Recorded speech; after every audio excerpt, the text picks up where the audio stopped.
오늘 우리에게 주시는 하나님의 말씀은 마태복음 5장 1절부터 12절까지 말씀입니다. 신약 성경 5쪽에 있습니다. 이제 제가 하나님의 말씀을 강독하겠습니다.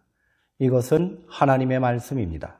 하나님의 말씀에 경청하시기 바랍니다.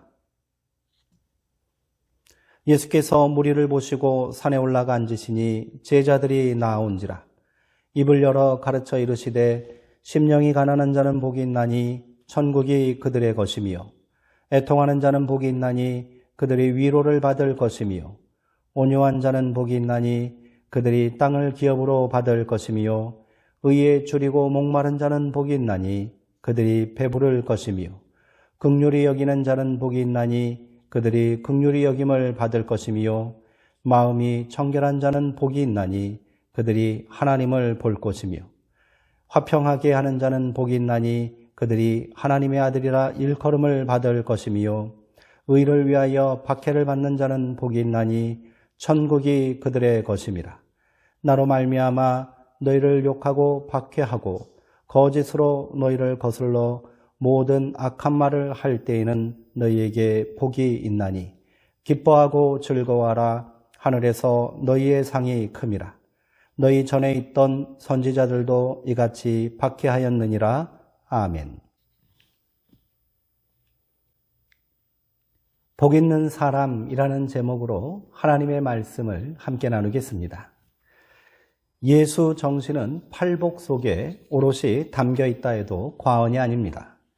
사실 팔복의 말씀은 오늘 우리에게 다소 낯설게 다가오기도 하지요.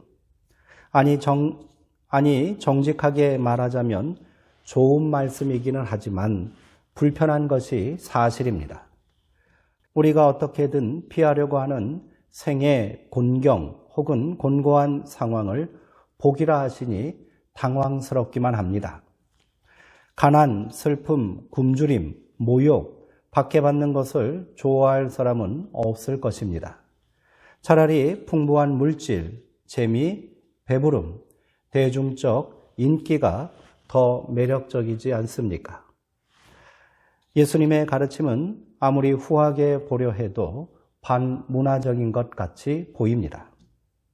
그럼에도 불구하고 우리가 이 말씀에 귀를 기울여야 하는 것은 진정한 행복, 지속적인 행복의 길이 여기에 있기 때문입니다. 사실 팔복은 하나님과 친밀한 관계의 지속을 위한 실천 목표와 같은 것입니다. 첫 번째 복과 마지막 8번째 복을 보시기 바랍니다. 천국을 소유하는 복입니다. 우리가 천국에 속하려면, 천국 백성의 삶을 살려면 하나님과의 관계가 회복되어야 하고요. 하나님과 동행하는 삶을 지향해야 할 것입니다. 이것이 인생의 최고의 복이요. 하나님의 자녀된 자가 마지막 날까지 간구하고 소망해야 할 복이 아니겠습니까? 이처럼 팔복을 통하지 않고는 천국을 소유할 수 없다는 것이 예수 가르침의 핵심입니다. 그렇다면 오늘은 예수님께서 산상수훈 설교 중 첫 번째 선포하신 말씀인 팔복을 하나씩 살펴보므로 그 의미와 그 정신을 다시 새기면서 우리 삶 가운데 이 복이 임하기를 결단하는 귀한 시간 함께 갖기를 원합니다. 예수님은 5장 3절에서 심령이 가난한 자는 복이 있나니 천국이 그들의 것이미요 라는 말씀으로 팔복을 선언하셨습니다. 심령은 마음이지요. 마음이 가난하다는 것은 대체 어떤 것일까요? 자기 삶의 형편과 조건에 상관없이 자기의 약함과 자금을 인식하고 사는 태도입니다. 그런 사람은 삶이 은총임을 알기에 늘 감사함으로 하루하루를 살아갈 수 있는 겁니다. 그리고 자기의 모든 가능성을 가지고 하나님의 뜻을 수행하려 할 것입니다. 작고한 프랑스인 신부 피에르는 단순한 기쁨에서 마음의 가난을 이렇게 설명했습니다. 성 프란세스코처럼 자신이 가진 모든 재산을 나누어 준다는 의미가 아니다. 내가 국가의 원수이건 회사의 대표이건 또한 노동조합의 책임자이건 교사이건 매일 저녁 나의 능력과 특권과 재능과 학식을 가지고 약자들과 가난한 자들을 위해 무엇을 했는가라고 자문했는지를 묻는 것이다. 이렇게 자문하는 자가 마음이 가난한 자인 것이다. 둘째로 애통하는 자는 복이 있나니 그들이 위로를 받을 것이며 말씀하셨습니다. 스스로 어찌할 수 없는 한계에 부딪혔을 때 사람들은 비로소 자기의 자금을 자각하게 됩니다. 자기 만족과 자만심에 가득한 사람은 하늘의 위로를 필요로 하지 않을 것입니다. 주님을 3번이나 모른다고 부인한 베드로는 닭이 울기 전 내가 나를 3번 부인할 것이다 하신 주님의 말씀이 생각나 밖으로 나가 통곡했습니다. 그 울음이 없었더라면 베드로는 결코 교회의 반석이 되지 못했을 것입니다. 주님 앞에서 자기 삶을 돌아보며 슬퍼하는 사람은 다른 사람을 함부로 대할 수 없겠지요. 자기의 연약함을 알기에 이웃들이 겪는 아픔에 함께 아파하고 세상의 만연한 고통을 해결하기 위해 마음을 모을 수 있는 겁니다. 모든 죽어가는 것을 사랑해야지 라고 했던 시인 윤동주가 그런 슬픔을 가진 사람 아니었겠습니까? 그런 이들에게 하나님의 깊은 위로가 더해지는 것입니다. 3번째 복은 온유한 자는 복이 있나니 그들이 땅을 기업으로 받을 것이며 말씀하십니다. 온유함은 사나움에 대비되는 말입니다.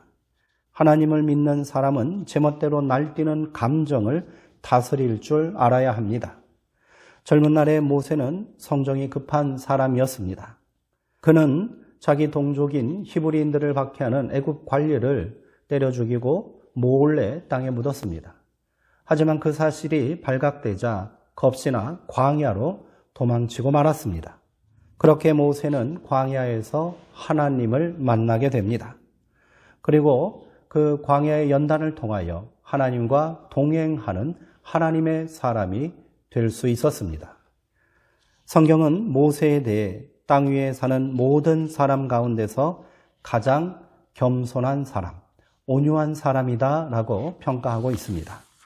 예수님도 온유한 분이십니다. 좋고 싫음으로 사람을 가르지 않고 모두를 받아 안으셨습니다. 온유한 사람은 스스로도 편하지만 다른 사람을 편안하게 만드는 사람입니다. 그래서 어느 곳에든지 평안할 수밖에 없는 겁니다. 그런 사람들에게 낯선 땅은 존재하지 않습니다. 모두 다 품고 모두 다 함께 할 수 있는 공간입니다. 그러기에 그는 땅을 기업으로 받을 자격이 충분한 것이지요. 4번째 복은 6절의 말씀입니다. 의에 줄이고 목마른 자는 복이 있나니 그들이 배부를 것이며.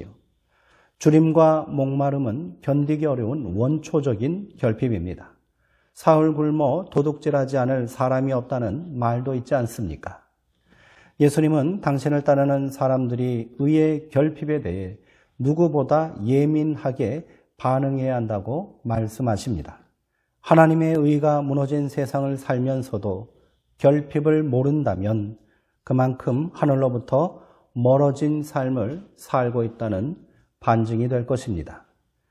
남강 이승훈 선생님은 성서를 관통하고 있는 핵심 사상이 하나님의 의라고 말했습니다.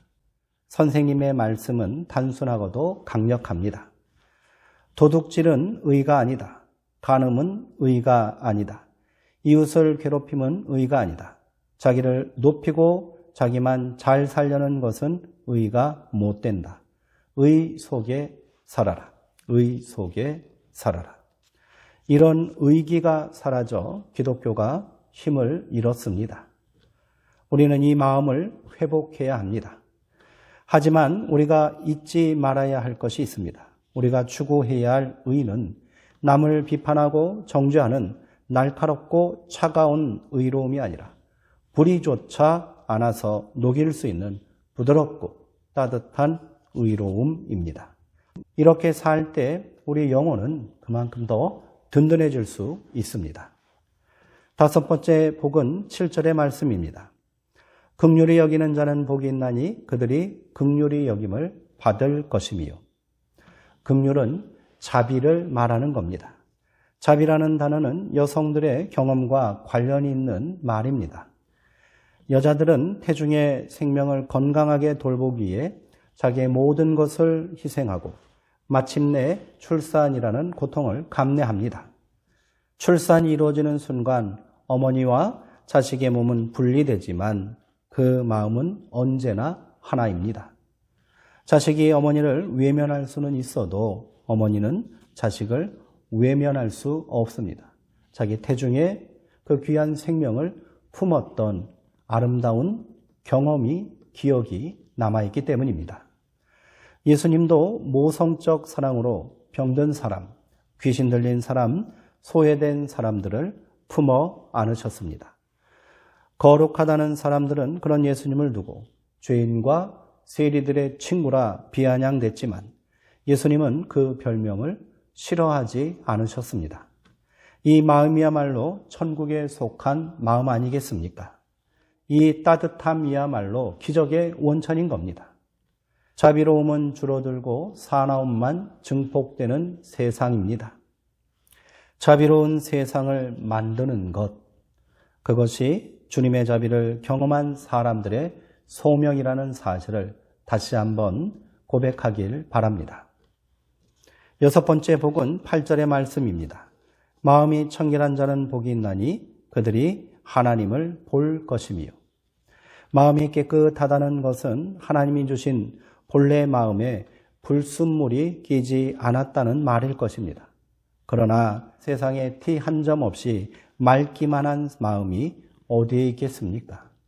사는 동안 알게 모르게 쌓인 욕망과 이기심의 찌꺼기가 덮개가 되어 우리 마음을 더럽게 만들었습니다.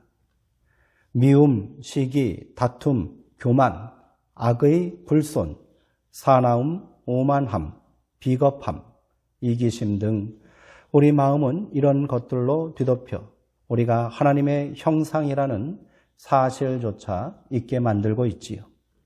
하지만 우리는 모두 깨끗함에 대한 갈망을 가지고 있습니다. 그러기 위해서는 자꾸 닦아야 합니다. 남의 눈에서 티끌을 빼주겠다고 나서기 전에 자기 눈에 들보를 빼야만 하는 겁니다. 잘 닦인 창문이 바깥 사물을 왜곡됨 없이 비추어 주듯이 마음이 깨끗한 사람은 하나님의 현존을 일깨워 줍니다. 이 행복을 누리며 살기 위해 오늘도 우리는 마음의 창을 닫고 또 닦아야 할 줄 믿습니다. 일곱 번째 복은 9절의 말씀입니다. 화평하게 하는 자는 복이 있나니 그들이 하나님의 아들이라 일컬음을 받을 것이며 분쟁과 갈등이 끊일 수 없는 세상을 사느라 우리는 지쳤습니다. 평화의 꿈은 바람 앞에 흔들리는 등불처럼 그저 위태롭기만 하지요. 주님은 평화 만들기라는 거룩한 소명으로 우리를 부르고 계십니다. 평화는 전쟁이 없는 상태만을 뜻하지 않습니다. 평화는 우리에게 주어진 생명을 온전히 누릴 수 있는 상태입니다.